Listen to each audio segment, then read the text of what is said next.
And అలానే మీరు ఇంకొక సైడ్లో కూడా ఆలోచిస్తే ఇందాక మనం స్టార్టింగ్లో మాట్లాడుకున్నట్టు మూవీస్ పరంగా ఇన్ని ఇయర్స్లో చేసినవి తక్కువ స్పాన్, నాకు సోషల్గా మూవ్ అవ్వటం అది అంత రాదు కాబట్టి చేసిన తక్కువ సినిమాలేని అనుకున్నా.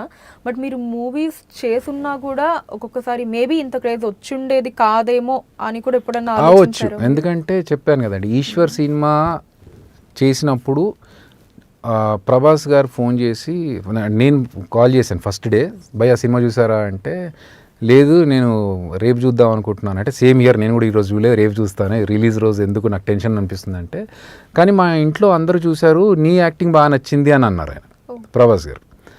సో అంటే ఆ సినిమా తర్వాత మా ఎక్స్పెక్టేషన్స్ వేరేలా ఉండింది. ఫుల్ లెంత్ హీరోతో పాటు సాంగ్స్ తప్ప మిగతా అన్ని సీన్స్లో ఉంటాం మేము.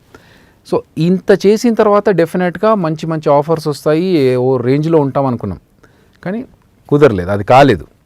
సో అలా కాంది ఇక్కడ జబర్దస్త్లో వచ్చిన తర్వాత మాకు ఒక స్టాండర్డ్ ఇది వచ్చేసింది.